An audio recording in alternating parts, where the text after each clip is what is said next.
insights, his mistakes, and also its connection with world spiritual movement, so to say, spiritual tradition, especially the Tibetan one. Okay. Yeah? And let me introduce myself and other participants of these conversations. I am Vladimir Maykov, founding president of Russian Association of Transpersonal Psychology and Psychotherapy, and I am in the field, spiritually oriented humanitarian sciences for the last 35 years. And let me introduce two of my friends, my Russian-German colleague, famous Russian philosopher Mikhail Rylkin, and also my Venezuelan colleague, both in Dzogchen community, my spiritual brother, and colleague in world transpersonal community, Elias Capriles, who is professor of Caracas University, and who recently published his 4-volume masterpiece, Beyond Mind, Beyond, where he analyzes and brings new light from Dzogchen perspective on most important schools of world transpersonal psychology, I would say. So, Elias, first question to you. What was driving force behind writing these books? How it started, how it happens? Well, when I was for many years doing Dzogchen retreat in the Himalayas, and when I came back, I wanted to communicate that in the language of philosophy and psychology. Year? When it happened? I went back to Venezuela in 1983. 83, so before that you studied in Himalayas with Tibetan masters, yeah? No. I came back on 83. Yeah, and I stayed for some years in retreat, and I was studying under Dzogchen Rinpoche, Tilme Norbu Rinpoche, Dilgo Chense, and I met Chogyal Namkhen Norbu there also. But before you already was a student of famous Dzogchen masters? No. Before meeting Chogyal Namkhen Norbu? I met Chogyal Namkhen Norbu after I was already practicing on there, but that was in 78. And then I came back to Venezuela in 83. And then I wanted to the only thing that I thought was worthwhile was to communicate what I was doing, and that which was transforming me somehow. And of course, I couldn't assume the role of a teacher because I wasn't a teacher. That would be like an unauthentic thing, and I just wouldn't do it. So I was offered a series of lectures in the university on Buddhism and Western philosophy and psychology and so on.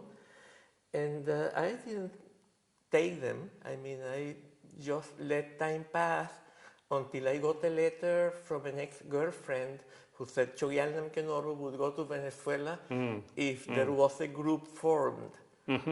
And then I ran to the university and I said, I want to give these lectures now. It was a week, and we did 3 series, and we invited Chogyal Namkhen Norbu.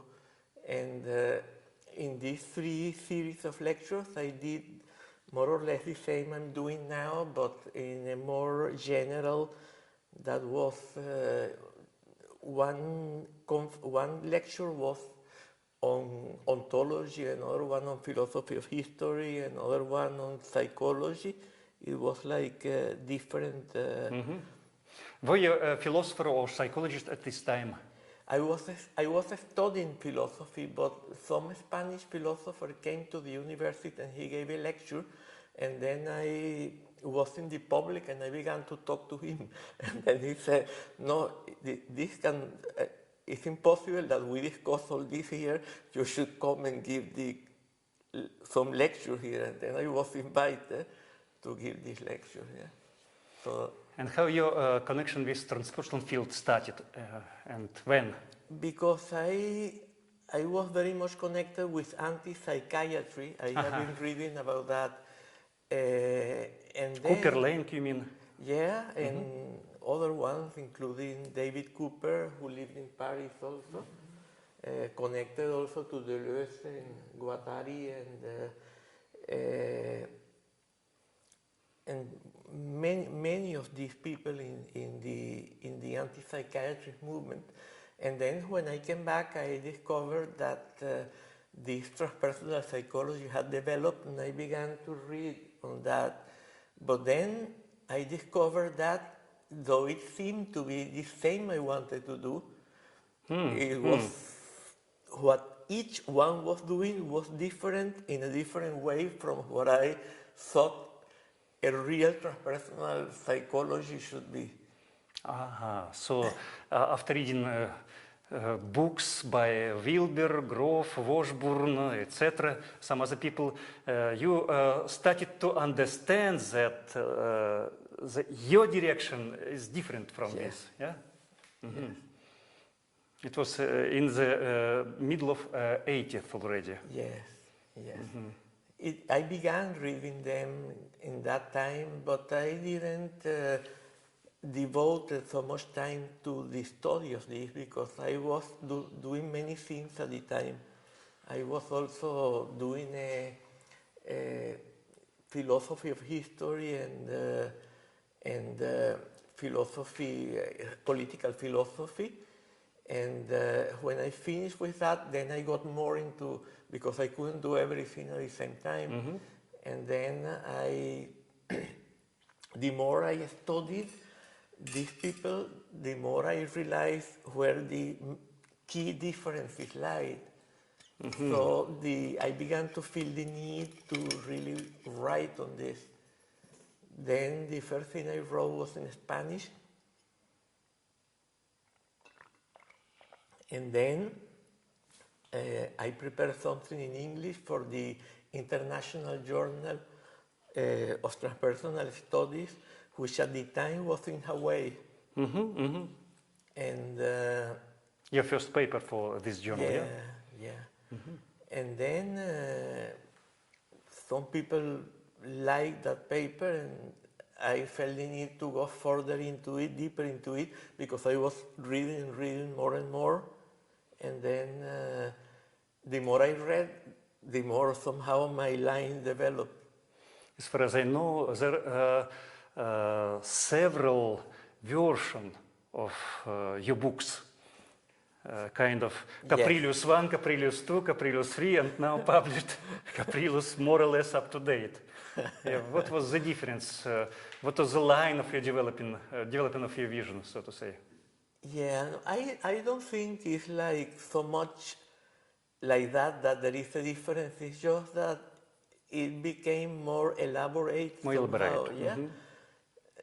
And of course, yeah, there were some differences, maybe, but it's a little difficult to express it. Yeah. Maybe I wasn't so clearly saying that human beings are, yeah, I was saying it, but I haven't developed it to such an extent that human beings are born with an innate or inborn delusion, and that, of course, it's not a matter of going back, of undoing what we have done as the result of our ontogeny, but that it was something much deeper than that, because we are already born with an inborn delusion and an inborn tendency or propensity to develop other types of delusion. Yeah? As you know, among transpersonal writers, Stanislav Grof and Ken Wilber are most famous. Yes. And they published, each of them, over 20 books maybe. And so translated into many languages, especially Ken Wilber. Yes. He's translated over 20 languages. And in some reviews, he's considered the most well-known American intellectual. Yeah, in some. Of course, there is a lot of criticism, both against Wilber and against Grof, and each of them criticize each other, etc., etc. And what is specific your position towards him? I presume that the main, so to say, the main point of critique is that it's done from Dzogchen vision, Dzogchen perspective, not from philosopher or not from another transpersonal school. Can you clarify? Yes. Well, Ken Wilber, for example, he claims, I mean, he actually studied with one important Dzogchen master, Penor Rinpoche, Pema Norbu Rinpoche. And he claims to be speaking from a Dzogchen perspective. Also. Yeah. That is why my criticism of Wilber is much harsher than my criticism of Grof, for example, or Washburn, because they don't claim to be speaking from a Dzogchen standpoint. They have their right to say whatever they want, and they have the right to disagree. But if someone speaks... More layman positions. Exactly, yeah. But he is claiming to be speaking from a Dzogchen. Where? I don't remember in what books or in what pieces of his books. I think he has said that in several places, but at least in this, what is the name? All and Everything? All and Every, the Theory of Everything. Yeah, and the other one, which is... Brief History of Everything. Brief History of Everything, and the other one is... the Theory of Everything. Yeah. And spiritual, integral spirituality, maybe. Yeah, no, I mean, this one is like a summary of this other one, sex, ecology, spirituality. Sex, ecology, spirituality. In all of those, he already says that, and also in interviews, and of course, he also acknowledged the influence of Vedanta, but he claims that it's all the same thing. Yeah, and this is very much like the view of what is called perennial philosophy. Perennial philosophy actually is a term that was coined by Leibniz. It's not... But then Aldous Huxley wrote this book, The Perennial Philosophy, and then people created a very vague concept of what a perennial philosophy is, and it's like it's all the same. And I don't agree that it's all the same. I agree that many things share an aim and a practice, at least to some extent, and even perhaps a source. Actually, I believe even a source. But there are other traditions. In one of your books, you consider the source Kailash. Yes, very good. The source of many traditions. Yes, yes. For example, according to, Giuseppe Tucci, he was the Tibetologist who brought Chogyal Namkhe Norbu to Italy. And he said that Dzogchen drew from Shaivism. Yeah, that the source of Dzogchen was Shaivism because many of the terms were the same. Then Chogyal Namkhe Norbu says, actually, which is the abode of Shiva? Mount Kailash. Where is Mount Kailash? In Tibet. And what is the etymology of those words? Is it Sanskrit or is it Tibeto-Burmese? The etymology of those words, key words of Shaivism, which are shared by the Dzogchen teachings, are Tibeto-Burmese. So how could Shaivism lend to Dzogchen words which are Tibeto-Burmese when Shaivism could be either Dravidian, actually the old was Dravidian, Harappan, and then after the Indo-European invasions, it was Sanskrit. There is absolutely no reason for there to be those words in there, yeah? Okay, it's an interesting point, but let's return back to the most important, the essential one, okay? So, your position and some vague point in so-called Wilber Dzogchen background. Yeah. You're criticizing. For example, in the whole of Buddhism, there is a key concept. I think is perhaps the most important concept of Buddhism. And of course, it's shared by Dzogchen. Well, Dzogchen, there is Buddhist Dzogchen, there is Bönpo Dzogchen, but they are more or less the same. So we could say that the whole of Dzogchen, including Bön and Buddhism, share a concept which is more than a concept because it comes from experience. Is the difference between, in Sanskrit, Samskrita and Asamskrita. In Pali, Sankata and Asankata, in Tibetan, Duche and Dumache. And it's not easy to translate that. It's impossible to render it with a single word because it means Samskrita is that which is produced, created, fabricated, intentional, contrived, conditioned, born, or compounded. So it has many acceptations, or rather, it has an acceptation that is so wide that it has to be rendered with several words. It cannot be rendered with a single word. And Asamskrita is all that is not any of those things. Yeah?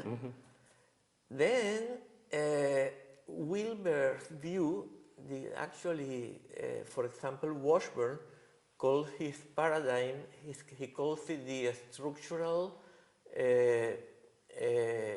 hierarchical, and I think it's quite a good term for describing Wilber, because he claims that there are basic structures and then replacement structures, and then a self, and then fulcra for concepts. And the basic structures, yeah, you build one, and that one will remain, and then the second one will be built on that one, and the third one will be built on that one. And enlightenment is not just seeing through all structures into that which was there before all structures were built, but it requires the creation of one structure. Is very much like the story of the Babel Tower in the Judaic tradition. The Babel Tower was a structure made in order to reach heaven. And that is, to me, exactly what Wilber is doing.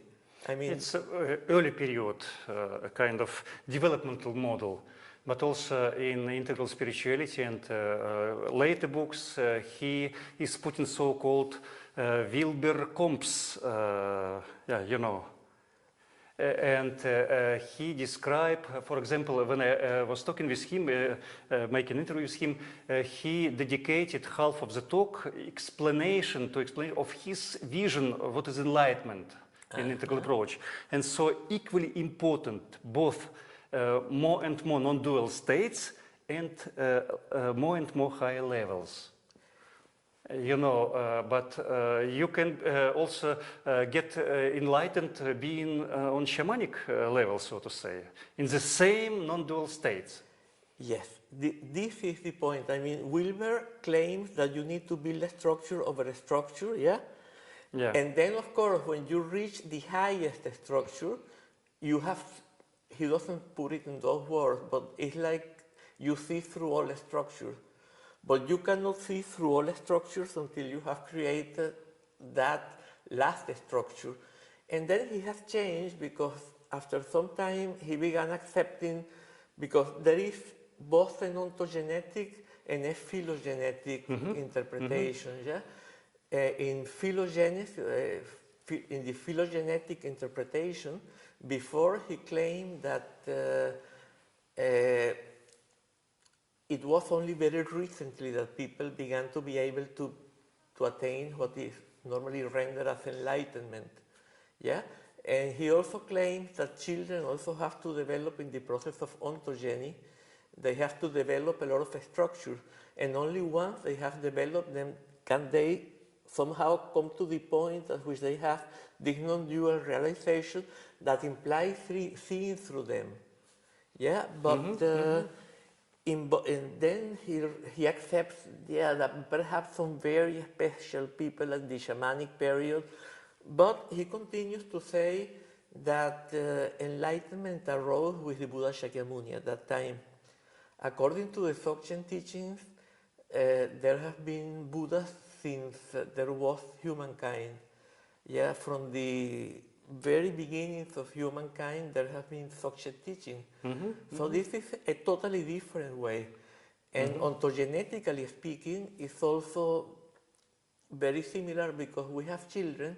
For example, there is this child who he's called Namtar,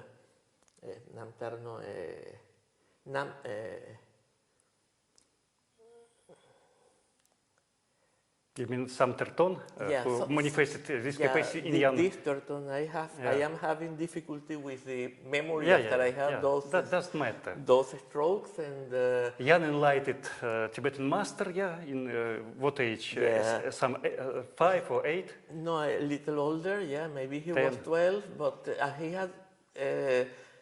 He was Mingyur Dorje, exactly. Yeah. And actually, I don't remember exactly the age at which he had his first awakening, but maybe he was 8, and yeah, I think he was 8.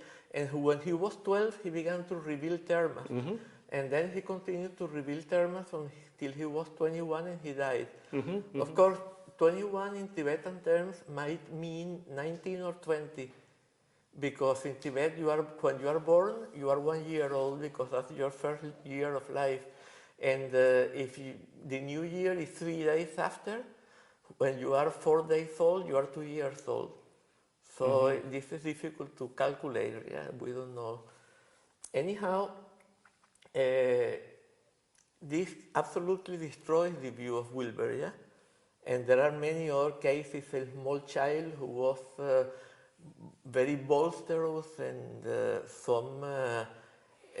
but it's not only Wilber view, it's a kind of general Western vision, hierarchical gradual path, Jacob ladder, so to say. And if we look on the idea of evolution, human development in Western culture, it's connected with higher skills, champions, masters, stars in different fields. Yeah. So great achievements of something. It's idea of perfection in Western, gradual, and every culture is supporting this vision. But so there is Eastern perspective. We can be instantly enlightened at any age. There is no limits for everything. And no time-space limits, so it wasn't Shakyamuni Buddha who was first enlightened Buddhist teacher long before them, lineage of Dzogchen masters, etc., etc., etc. We don't know whether it's true or not, no other historical proof, but anyway, it's connected with Dzogchen vision. Anyway, it's and supports them. And I think that Wilber made an attempt to unite both perspectives.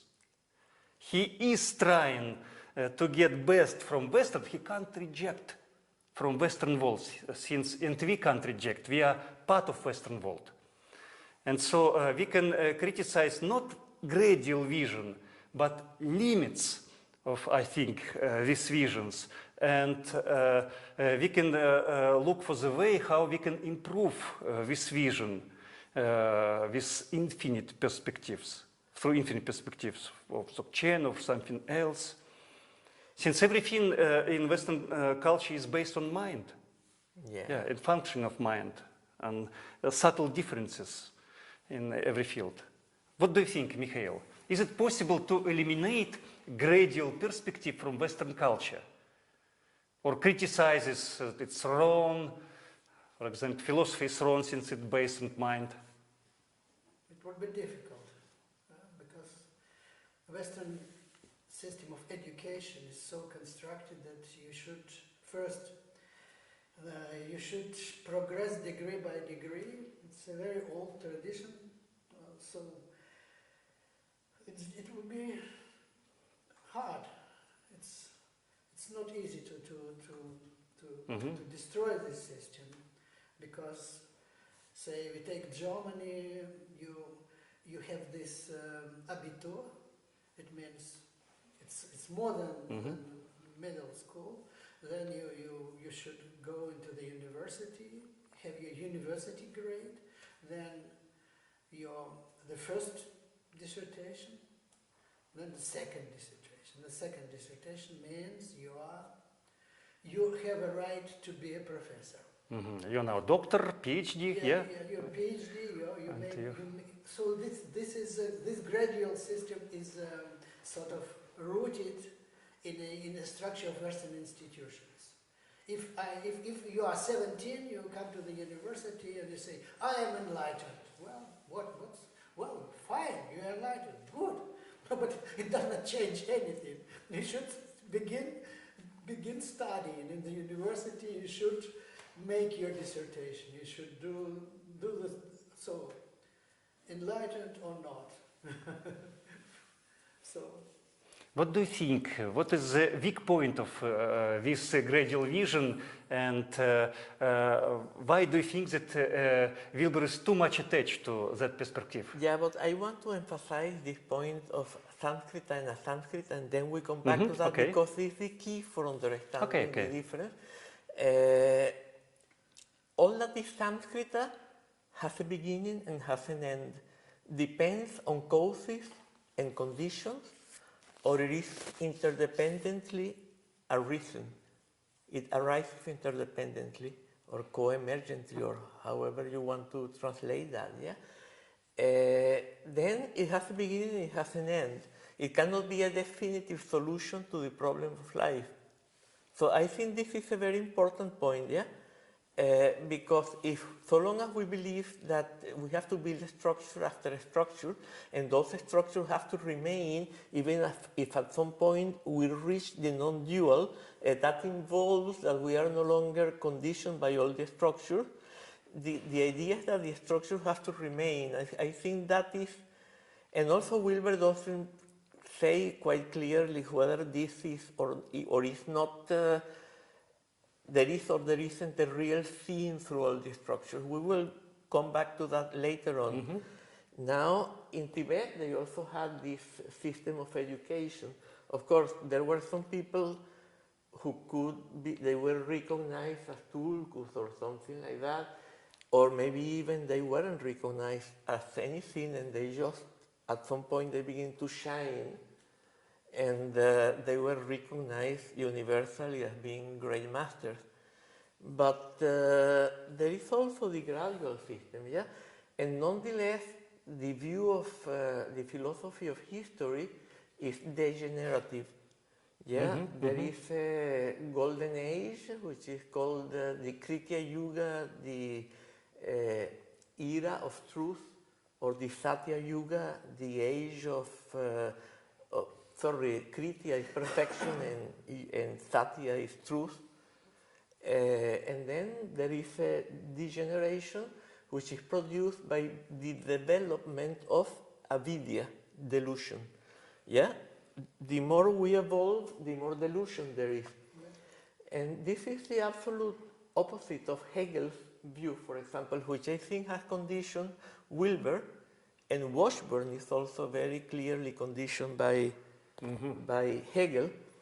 And of course, Hegel, he was an idealist. He believed the world was a projection of idea or spirit. In different works, he used different terms, but it was something that was non-material, and the material world was a projection of that, yeah? And therefore, the material world had to develop in the same way, because it was a projection, as the idea develops, yeah? And he believed in progress, in everything getting better all the time. So if everything arose dialectically, yeah, then in each position begot a counter position, or each, yeah, that is actually the Hegelian term. Sometimes we say thesis and antithesis, but it's more position and counterposition, and then unification is more the right terminology in Hegel. And if everything is progressing, and the world and society and the human mind and everything, yeah, develops in terms of the rules of the development of the idea, and there is progress, then there must be somehow a kind of negation that incorporates that which is negated, and which begets something that is more perfect and more complete than what there was before. And I think this is a very important point, yeah, because it has conditioned a lot of Western thinking, at the same time as it is a result of a way of conception of evolution as progress that already existed, and that was part of the Enlightenment and the whole project of modernity. But then that negation that incorporates the negated, and that produces something that is more complete, I haven't found it anywhere. I have given in my books several examples, because some people say you can use relativity theory as an example of that. I've shown this is impossible. And in general, I have looked to all the examples that people give of this, and I've never found that, yeah? I think the negation that incorporates the negated is what Jean-Paul Sartre called mauvaise foi, bad faith, which is self-deceit, a negation in which, at the same time as I negate something, I negate that I have negated something, and so on ad infinitum. So that I negate without realizing that I have, well, realizing it, but forgetting immediately that I have negated anything, yeah? And what that begets is actually more deceit, more unauthenticity, more fragmentation, and I think this is what has actually been happening in evolution, in the evolution, spiritual evolution, not only of the West, but of the whole world. I have developed that also in some books which are on philosophy of history and political philosophy and so on.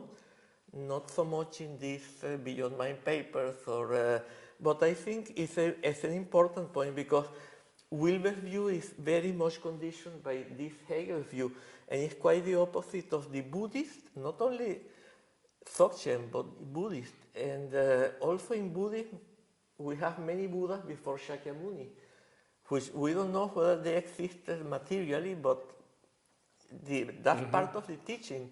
So the very teaching is contrary to the way that prevails in the West, but that is not the only one, because, for example, the Cynics, they taught degenerative, and supposedly we can imagine they claim that Heraclitus was their source, and Heraclitus speaks of the Aion, and the Aion might be the same as the Kalpa, which is degenerative, And then the Stoics drew from the Cynics because the father of the Stoia was a disciple of Crates of Thebes, who was a Cynic, and but then he studied with some other philosophers who were logicians and so on, and he made something a little strange, but they kept this degenerative theory, and it also involved a social theory in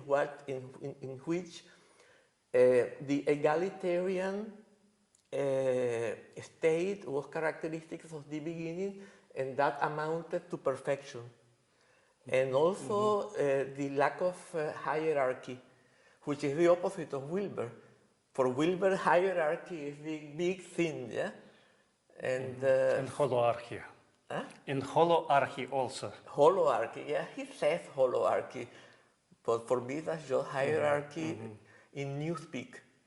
Yeah. Mikhail, do you agree with these arguments, philosophical arguments and visions? Which one? This discussion about hierarchical, Western hierarchical perspectives. Wilber inherited from Hegel and its limitations. Well, this perspective, the Western and the Eastern one are pretty different. It's difficult to imagine that. We know, for instance, how Roman Pope is elected. In order to vote, you should be a cardinal. In order to be a cardinal, you should previously be a bishop. In order to be a bishop, you should be a priest. So, it's a very, and how Dalai Lama is found. A child, say, 3 years old, or 4 years old. Whether he knows, what he knows about his predecessor. So, they show him the things of the predecessor, and he said, this one is right, and this is wrong. So, and if he guesses everything right, he is recognized as his reincarnation. In Western perspective, it's difficult to imagine that the Roman Pope would be elected among 4-year-old children. If they recognize the things of the previous Pope, they elected a Pope. So it's unimaginable in the Western perspective. In order to be allowed to vote for a Pope, you should so have this, Western hierarchy is elected by a community of hierarchs. Of course, it's only 30 or 40 people who have this cardinal, this rank. Well, so you have to pass through many stages in order to be allowed to vote for a pope. And Eastern teacher is recognized it's from quite difficult. revelation, so to say. It's two quite different perspectives. So that's why I see the Western philosophy and the Eastern wisdom as two very different. They have, of course, some points where they converge, where they merge. There are such, but it's it's very rare. One of these figures is Meister Eckhart, whose perspective is very near to the Buddhist perspective. I mean, his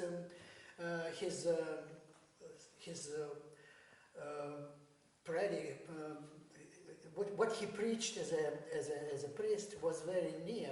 I don't know whether he knew something about Buddhism. It is 14th century. It's old, but as for the great European philosophers, it's another kind of game, to my mind. So that's why I met Namkhai Norbo. I was 54. Before I met many philosophers, but still what he gave was quite new for me. Although I knew philosophers like Richard Rorty, like Frederick Jameson, like Jacques Derrida, like Jean Baudrillard. Well, I had this experience already. I have made some kind of career in the philosophy, but still, as I was 54, as I came for the first time in Crimea for this retreat, and it was a new world for me. It means that philosophy has not given me this. But although I even Derrida and Baudrillard. I worked with a very, very interesting, really inspired philosophers. Derrida was called a great philosopher, maybe the last great philosopher in the Western tradition. He was recognized as such. And I worked with Derrida for 2 years in Paris. I was as kind of his assistant. And I knew also him as a person, very well, his family, and but I can say that it's really, for me, it was a really a kind of a sort of revelation. This first retreat. Why? Can you say why? Because what was revealed? Because philosophy has to do with logos, with it's more and more dependent on how you write, on the knowledge of the language. So there is a big number of preconditions in order to work as a philosopher. You have to receive an appropriate education. You have to read dozens of books, starting from pre-Socratics. We taught, as I was a student, we taught the ancient Greek and the Latin and of course the German language, which is one of the biggest philosophical languages. So you have to be prepared. But say the teacher of our teacher was somebody who was an uneducated guy. He could not read. Our teacher had to write down what he was dictating him, because this guy was a completely enlightened person. At the same time, he could not read. It's strange, yes? Could you imagine Derrida or Deleuze? They cannot read. And at the same time, they reached the perfection. Well, that is a difference. You have a number of diplomas. You have to read not only one language, but at least 4 or 5 languages. So our capacity to be enlightened doesn't depend on any external circumstances. Some education, age. Yes, some of the enlightened persons were very educated, like Longchenpa, like our teacher. Maybe, but it also may be that this woman who was for 50 years in a dark retreat. Ayuhandro. Yeah, I don't believe that she was very educated kind of a woman. Yes, of course, the philosophers like I knew, they are very much better educated. But enlightenment is something apart. It's not this. It has nothing to do with education. It's good when a person enlightened at the same time he can also explain. But say this Chanchuk Dorje explained to our teacher. He explained him in an oral way what is Dzogchen, and he said he never received the more profound explanation of Dzogchen than he received from his teacher, root teacher Chanchuk Dorje. But he explained him. I remember he explained that it was a big. He wanted a ritual. He wanted that he makes a ritual and a kind of. This teacher was not able to make a ritual in a proper, because our teacher was educated in a monastery, but his teacher was not educated. But after this ritual, he said, "It is not a big deal. This ritual, I explain you," and he explained him just in a simple Tibetan language what it is, and he said nobody explained him better. So, can we explain on simple Western language the same revelations? What do you think? I don't believe it. I say that such a big philosopher as Jacques Derrida, he had no idea about these things. No idea. He knew... Even little suspicion. yes, yes. So, Even little guesses about. No, it's quite another thing. He knew the the ancient Greek philosophy. He knew the Latin, the Roman philosophy. He knew the philosophy of the New Age. Of course, he knew the German philosophy very well. Almost all French philosophers whom I spoke, they knew the German language, the English, of course. And they were inspired by Heidegger and Nietzsche. They were very much inspired by the German philosophers, Martin Heidegger and Friedrich Nietzsche, because this was a very big influence. But I guess at least it's my private, very limited kind of. But maybe other people can make another kind of experience, and they have another scene and another outlook, but I see this tradition as very much different, very much different, and because that's why I can receive so much from Namkhai Norbo, because it's new for me. It's new. Elias, what do you think about this point? Is it possible to explain, to transmit the essence of Dzogchen teaching vision on Western language, simple Western language? But before you said something, and you expressed it in one phrase, which was enlightenment does not depend. And you were saying that the Western depends Asamskrita and Samskrita. That's the concept that I wanted to lay out, to explain or to introduce at the beginning, because it's so determinant somehow, yeah. I think it's of course possible to explain very simple, but no one will pay attention to you. That's why I learned philosophy and psychology, and because I wanted people to pay attention to me, to take me seriously. If you don't speak in that language, they will not take you seriously. So I thought I want to say things that can be very simple, but if I just say them, you know, after, for example, just come to Zampo, everything is good. Exactly. I mean, they say the real understanding is understanding on the basis of a single word.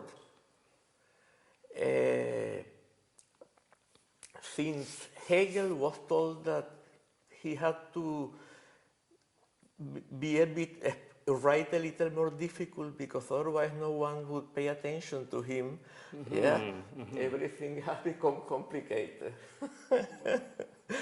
And then we have to do the same a little bit because otherwise no one will pay attention. Of course, that's why I began to do all this. What I wanted to say I could have said very easily. I don't think it's necessary to go through so many complications, but, well, Rinpoche, he has his tulku, and he has a recognition and so on, so when he wants, he can explain very simply and people will pay attention, those who are interested. But if one doesn't have those credentials, then one has to go through this. But I wanted to say something about Derrida because it's interesting. This idea of deconstruction is very much like Nagarjuna. This is more or less what Nagarjuna was saying, but with a difference. Yeah, we could say deconstruction and destruction, and maybe Nagarjuna was destruction rather than deconstruction. I want you to say something about that, but let me first say what I... and it's that Derrida is deconstructing everything, but then he comes to this difference written with an A rather than an E. And he keeps that concept as something that cannot be deconstructed. So there is an angular stone, how you say, something on which everything is built. Yeah, all the differences are built on because of that condition of possibility of all differences, and Nagarjuna deconstructs that as well. Yeah. So we come to emptiness. And what could you say about that? Because this is not only my idea. I think the first who explained this was David Lloyd from Zen Master. Yes, and, as far as I understand, Nagarjuna is saying that every possible statement, every possible affirmation is neither right nor wrong. It is neutral. Derrida also, he deconstructs, his idea was, if somebody affirms something, I try to deconstruct. I try to find possibility to show what's behind this. But Nagarjuna was a religious, a Buddhist religious teacher, and it makes difference because Derrida needs theory. He needs affirmation. He may deconstruct whatever he wants, but still his deconstruction is also a kind of and Nagarjuna is more radical because he says any kind of affirmation is neither right nor wrong, neither right nor wrong. So this is his so-called the middle way, the Sredinny put. That's his idea. Much more radical that philosophy cannot digest this radical idea, because it means that that logos is neutralized in his roots. So logos is neutralized. I think the attitude of Nagarjuna was to help students to reach enlightenment, first of all, and to eliminate obstacles, including mental obstacles. But the idea of Derrida was to clarify situation, to criticize, and to build the superiority of his vision, to support, in a sense. Yes, the final idea was that deconstruction is right. It is right. Yeah. Although deconstruction, he always said, deconstruction is completely contextual, dependent on context. So I talked with him in Moscow when he came he said, you should invent deconstruction. I am French of Algerian origin. I am a Jew born in Algeria, then came to France. My deconstruction is a kind of my living experience. So you should not repeat me. It's impossible. It's useless. So you should invent deconstruction as a Russian, as somebody who is much younger than me. So his idea was deconstruction depends on the context. There is American deconstruction, but he said at the same time there are certain rules that cannot be sacrificed. So, yes, of course, in every context you should reinvent deconstruction, but certain rules you should follow. Otherwise, it is not deconstruction. so it's complicated. It's very complicated. So. I think what is important about Nagarjuna's method is that the true condition of reality is continuous or analog, and thought is digital. Every thought is defined by exclusion of others in terms of the philosophy of Acharya Dignaga, and in the West we said definitio fit per genus proximum, differentiam specificam, and so on. And that's digital, yeah, affirmation and negation. Reality is continuous, like even in physics, field theory is that reality is continuous. And our interpretation divides it, and then it takes this division to be absolutely true. But quantum mechanics is digital. Sorry? Quantum mechanics is both continuous and digital at the same time. Yeah, but it's, I mean Schrödinger uncertainty. Yeah, I understand what you are saying. When you speak of mechanics, of course, mechanics is already a digital idea. But when you speak about quantum, it's both wave and particle. Yes. Quantum reality. Yes. So both digital and so we can look at these two ways, continuous, analog and digital, as two visions of reality, supplementing each other. But according to field theory, no matter whether we interpret, for example, the photon or the electron as wave or particle, because it's neither, and it has the character, it behaves as either in different conditions, but the energy field is continuous. It has no spaces without energy, and nothing different from the energy to divide one thing from another. So whatever divides one thing from another is thought. The thought that is involved in perception, the concept in terms of which we perceive. So when we perceive that which is continuous as being discontinuous, that's delusion. And that's avidya. So that's why Nagarjuna was trying to take, whenever people clung to something, he did like that. Like a mother to a child who clings to something. Yeah, you get this? Yes. You get this? No? And you get attached to this, then, yeah? And of course that's not Derrida, because he didn't have, his interest was not liberation, no? His interest was something very different. And that's why, for example, in Nagarjuna's philosophy, it is said, we are deviating a little bit from the transpersonal, or we can come back to that now. In Nagarjuna philosophy, it is said, for example, especially Chandrakirti, he gave continuity in the 8th century after Christ to Nagarjuna's thought. It's called, the Tibetans call Prasangika Madhyamaka. He made it very clear that,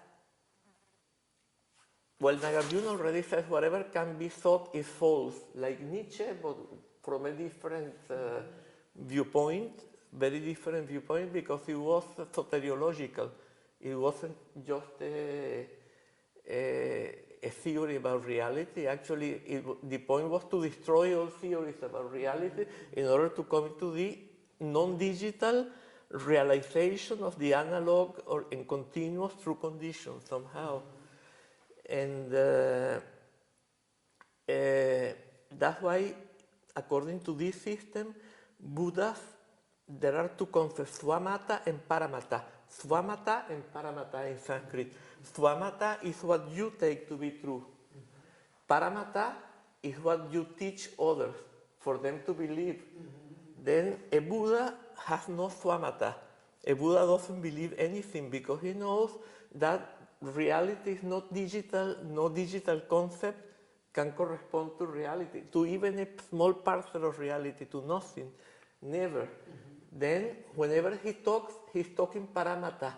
He's talking to make others believe something that leads them beyond belief. Yeah, he's using languages to go beyond language, words to go beyond words. And so is it possible in Western culture also or not? Oh yes. But Mikhail says that it's impossible, absolutely. At least in the framework of humanitarian sciences and philosophy. I don't say such a radical.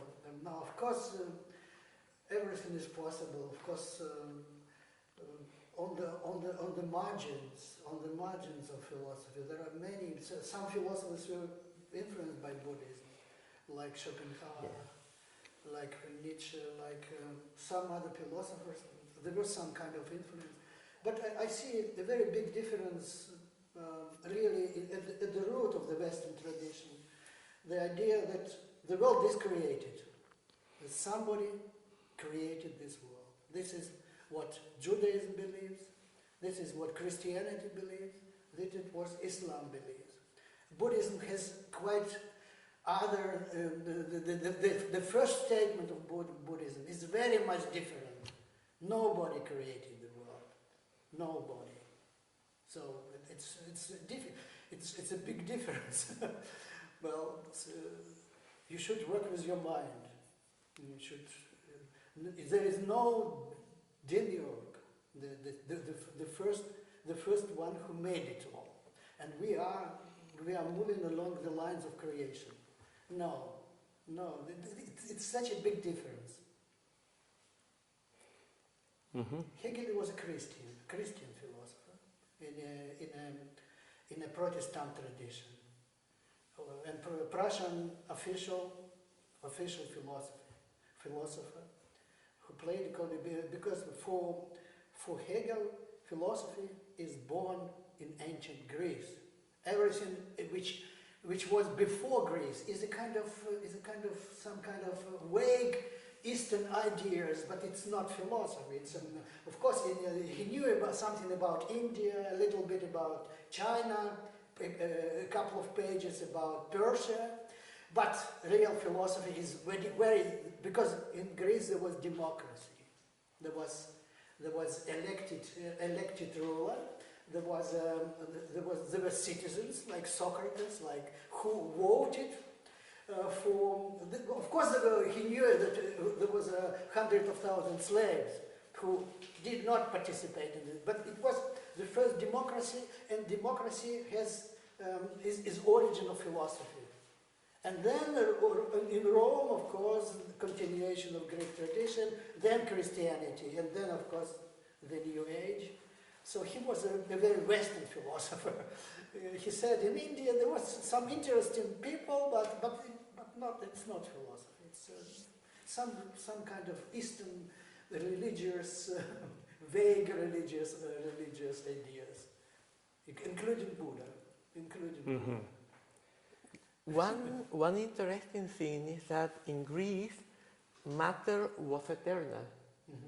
In Greek philosophy in general, I mean, of course, Plato invented the demiurge, but matter that was shaped by the demiurge was eternal. And but in that there was a connection because Greece and the East were not really so divorced. Originally, this divorce came after the Indo-European invasion. In Crete, for example, they had the Minoic religion. Of course, yes. That's why Hegel said that ancient Greek philosophers were like children. The real philosophy starts with Christianity. Really adult philosophy and monotheism. So he said Greeks were very nice and very aesthetically talented people, but children. It's like a kindergarten. Greece, yes. He loved Greece very much. Hegel was one of the best. He was educated.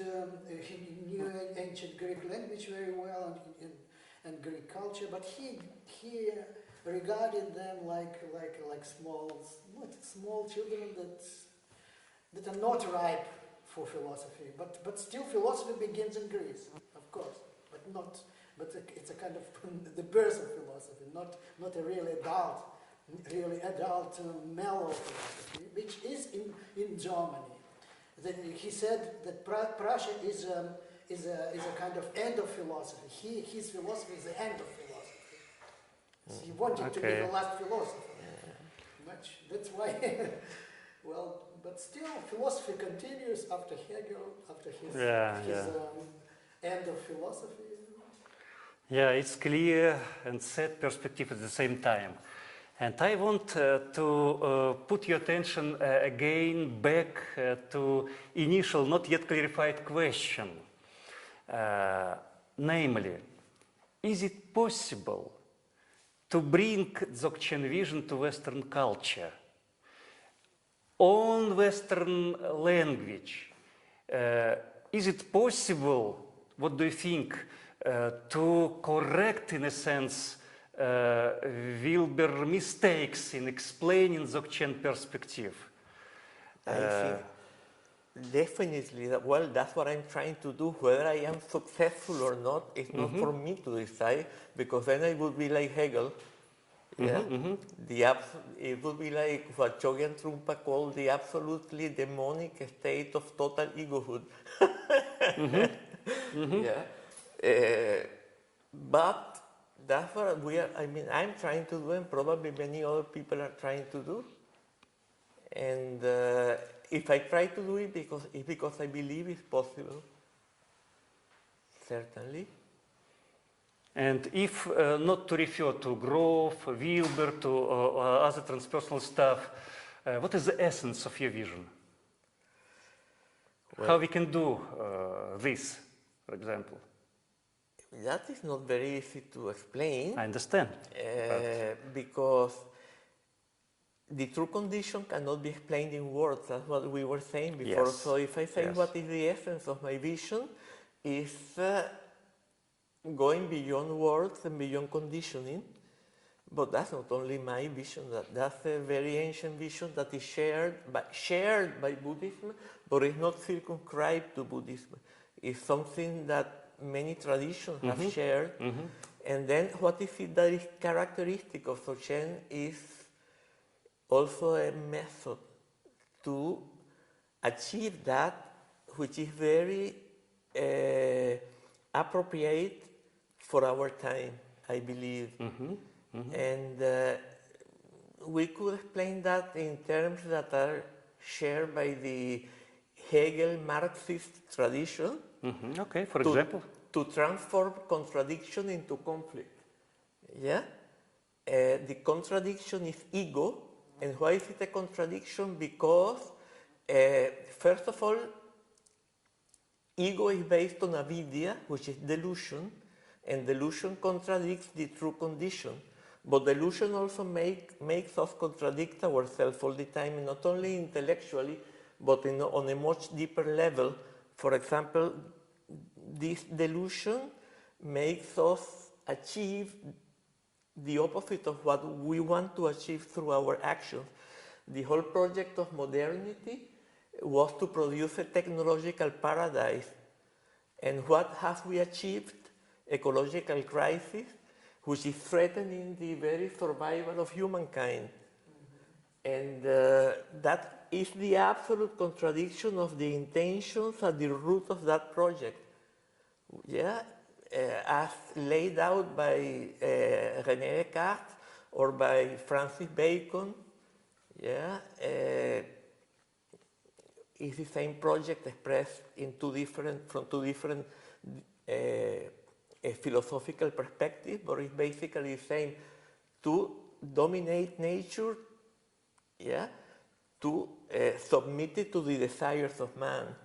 But then we do that with the vision which the Buddha in the Udana of the Pali Canon and the Tathagata Garbha Sutra of the Mahayana Canon explain in terms of the parable of the man with the elephant.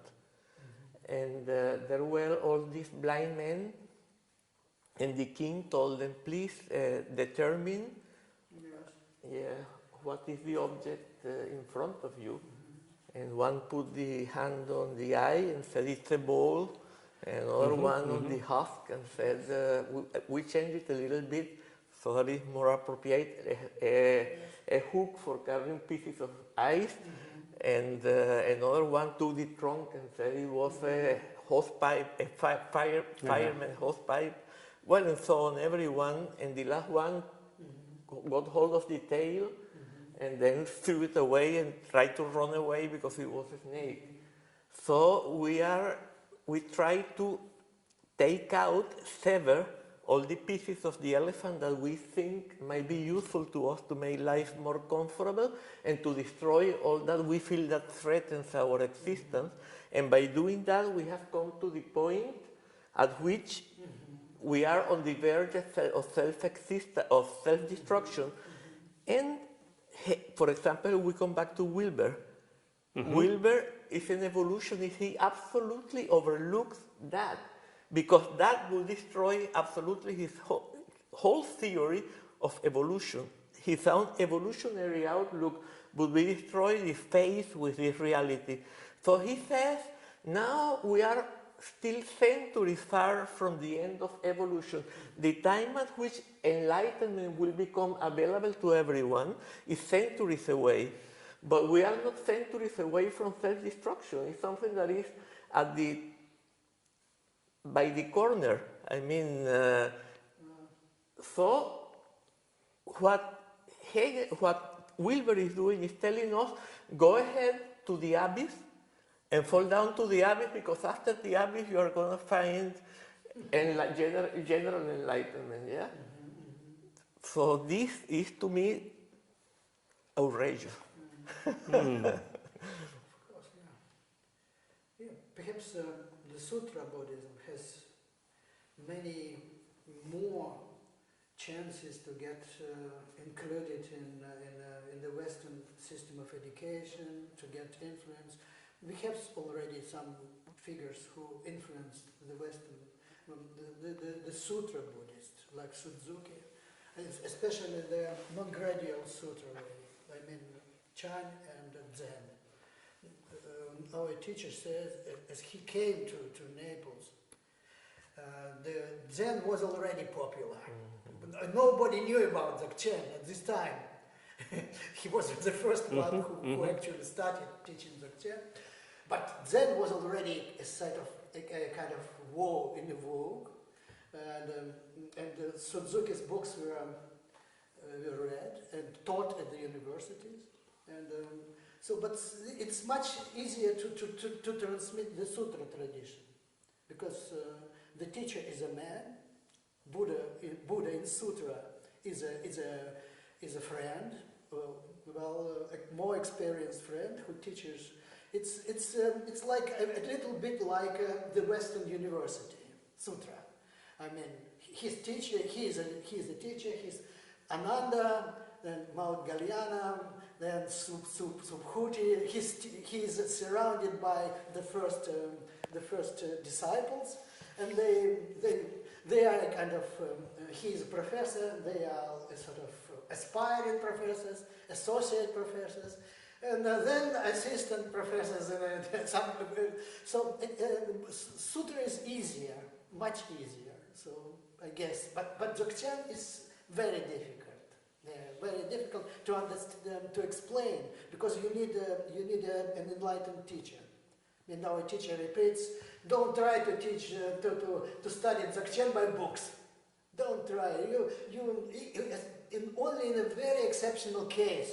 If maybe you are 16th or 20th reincarnation, you are already prepared to take. So it may be very rare chance that you understand Dzogchen by a book, but in a usual way, you need a teacher who has a teacher who belongs to this lineage of teachers, and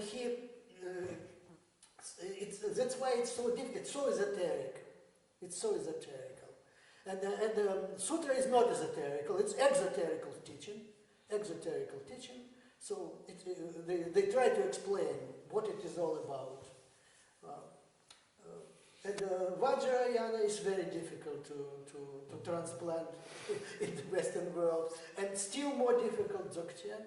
That's my limited way of seeing. Maybe I wish from my heart that Dzogchen expands. Of course, I would like seeing Dzogchen expanding through the world. Of course, we read special verses at the end of the practice, wishing that the teaching of Dzogchen shines like sun and expands. We wish it all, but I see a lot of difficulties on this way. That's why any kind of missioneering for Dzogchen is prohibited. You cannot say people study Dzogchen. It's the best way. Everybody should come himself. That's also a limitation, because our teacher says all people who came to me are people who decided to come. It's not I call them. Come to me. I am the best teacher in the world. Leave Derrida, leave Deleuze. Come to me. Everybody who came to him came by his own decision, very profound decision to change his life. That's why he has several thousand disciples, real disciples, but every disciple is a real disciple because it's his decision, it's not the teacher's decision. And Derrida has his school is many dozens of thousands of followers, direct disciples and then their disciples. So much more people follow deconstruction than Dzogchen. But difference is deconstruction can be preached from the university chair, and Dzogchen everybody should. It's a decision of it's a profound decision of every single person. That's why it's not possible I come to my students and say, yes, I met when I was 54. I met enlightened teacher Namkhai Norbu. Come to Namkhai Norbu. I cannot say this. It's against the rule. It's against the rule. Like Volodya, who is much older practitioner than I am, if somebody has this aura and you see that he and you want to be like him, so it may be a kind of introduction to the teaching. But I cannot give a lecture. How good is Dzogchen? How good? Because I know it's too profound. One cannot just preach it openly. It's of course we would like to see this teaching as wide as possible, of course. But at the same time. Elias, and what is your hopes to introduce Dzogchen vision to at least transpersonal field? Well, first of all, I would like to say a couple of things, which is there is a prophecy according to which it is in our time that Dzogchen will spread as it never did before. Mm-hmm. And then now my theory, why should that happen? Because for the first time, delusion shows itself to be delusion by the effects it's producing ecologically. And in general, how society is decomposing, is becoming... the madness. I mean, there is this story in this book by Chandrakirti of the king who was told that a rain would fall over his kingdom that would drive everyone crazy who drank from the waters that would be polluted by that rainfall. And then he built a big tank, and he told to everyone to build a tank. When the people exhausted the reserves of water, they suddenly realized the king and the ministers were crazy. And then the ministers exhausted their reserves, and then they realized the king was the only one who was crazy. And they were going to impeach him, and then he had no other alternative but to drink the water. And then everyone was saying again, because everyone was so absolutely crazy that everyone... and I think this is our condition, But this, in the past, wasn't evident. And now, because of ecological crisis and the state of decomposition of society and everything is becoming evident. And that might be the driving force, But of course, it might be the driving force to become Mahayana Buddhist or Zen Buddhist or Sufis or Taoist or Shaivist or... But why Dzogchen? Well, I cannot say why Dzogchen, but in our time delusion is so strong that we need methods which are proportionally powerful. And Dzogchen is that method, because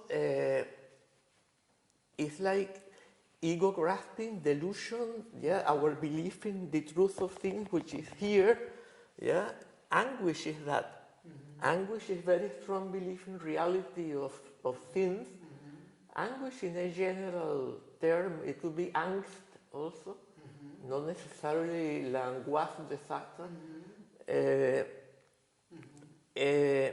because it's very strong belief in reality, And Dzogchen works with that.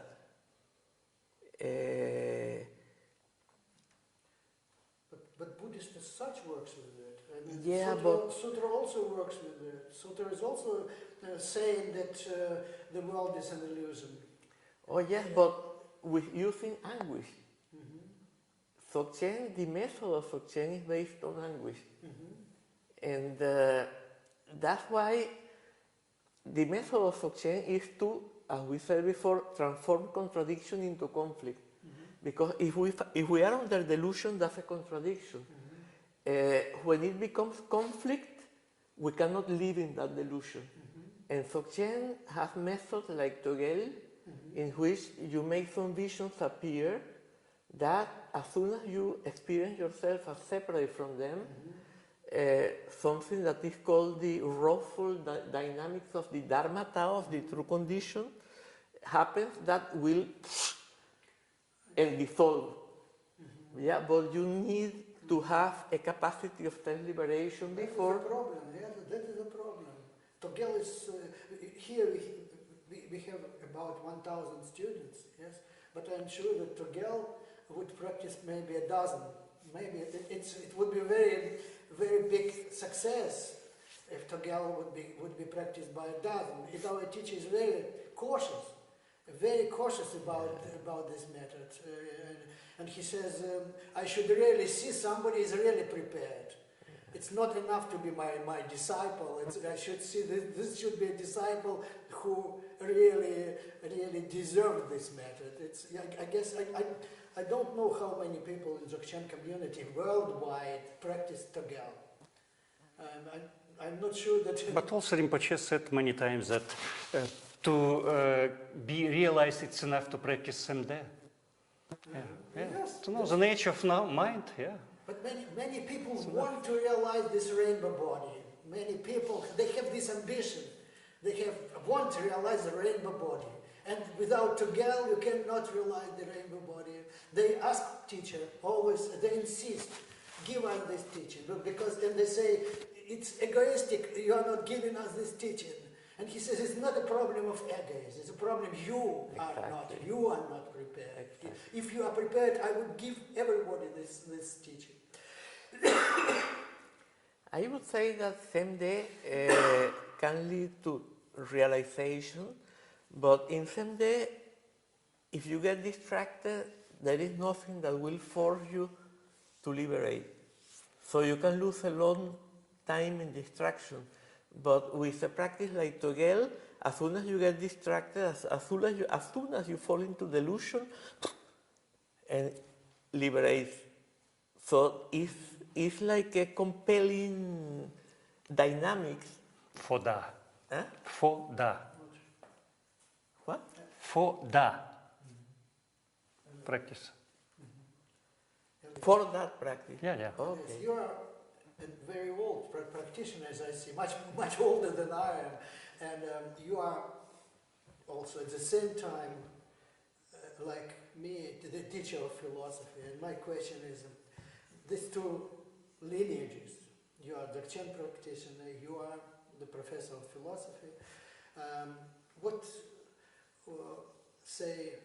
I understand what Dzogchen gave you as a teacher of philosophy, but it's very much more difficult to understand what philosophy gave you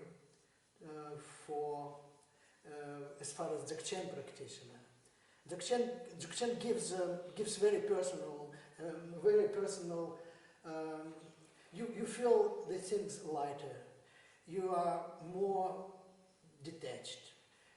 So Dzogchen gives you, whether you are a philosopher or you are a waitress or you are an engineer, it does not matter. Dzogchen gives every person who practices this receives a lot from Dzogchen. But say if you teach philosophy, how philosophy has influenced your Dzogchen practice? That is for me a question. Not at all.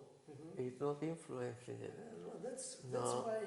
What it's doing, it's the importance is that if we have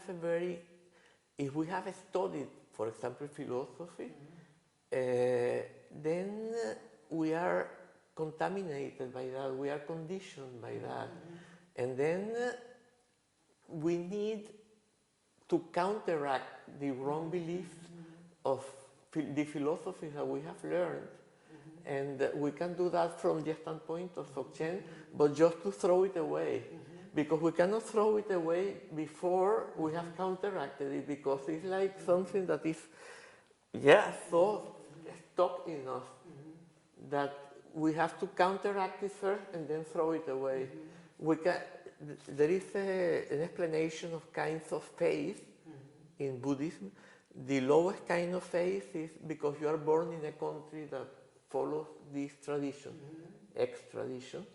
The second is because you get inspired by a painting or a master, that you see something in the master, or a sutra that someone was reading and something happened to you. Then the third is by understanding the point of view and trying to destroy it, like someone who is trying to see whether gold is true or false. When you realize that it cannot be destroyed, you get deeper faith. But the deepest faith is the one that comes from realization, from the lived experience of the true condition. And when these last two are like that, then you have unshakable faith.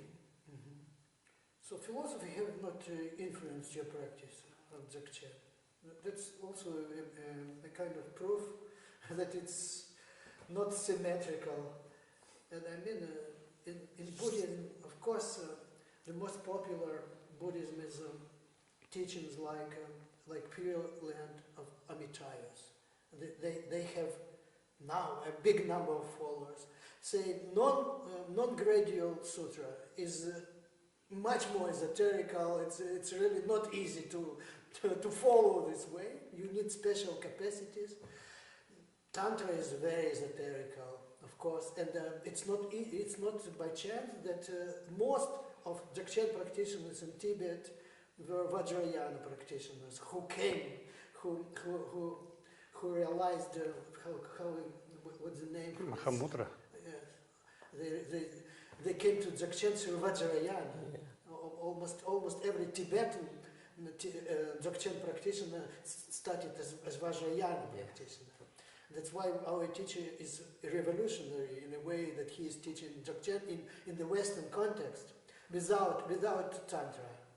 It's a revolution, because usually Longchen Pa will follow Tantra, and then he understood that the essence of Tantra is Ati Yoga.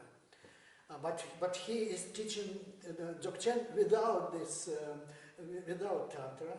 It's quite new, I guess. And I don't know who else is teaching in the West this way. The direct introduction into Dzogchen without Tantra, without this. He says it's very difficult to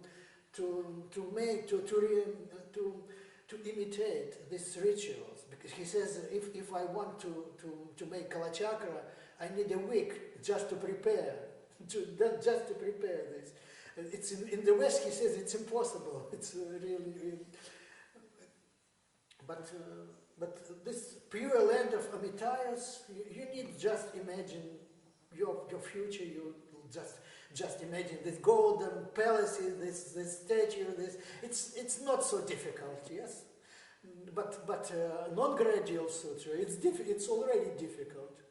You should really show your teachers that you realize Kuan. Yeah. You need to solve this. Somebody are not capable of solving this. They want, but they do not succeed. Yeah. So, Vajrayana is for very, very talented people who really have this capacity. So, in time. Because in Vajrayana you have to develop a visualization that you to really, and then the completion or perfection stage to those two things. Ideal is to do a 9 years, 9 months, and 9 days retreat, or 777, or at least 333, and that is not very. And it may happen that you do 999 and still you need another one. So, and maybe you never reach the end. Alice, may I summarize your criticism about Ken Wilber? You think or you see Wilber as mainly based on Hegel gradual perspective. Yes. And Wilber at the same time pretend that he's presenting Dzogchen vision. And it's completely different stuff. Exactly. Hegel and Dzogchen, gradual and non-gradual path. And constructing and destructing. Yeah, constructing and extending and ascending perspective vision. So am I right? Yes. And so let's go now to another famous transpersonal visionary and theoretician, Stanislav Grof. Okay. And the last volume of your Beyond the Mind papers is almost completely dedicated to Stan Grof and two of his followers, actually. So can we go to Stan Grof, to your vision of Stan Grof ideas? Yes. What is your criticism about him? Main criticism? Okay, I feel much nearer Grof than Wilber because it's a descending path. It's not an ascending path. So this is much nearer to the way I understand spirituality. But there is something that I think, I don't know if to call it an error or something that I don't agree definitively, and which is common to all transpersonal psychologists and philosophers, is that there is an incapacity, an inability to distinguish what is essential for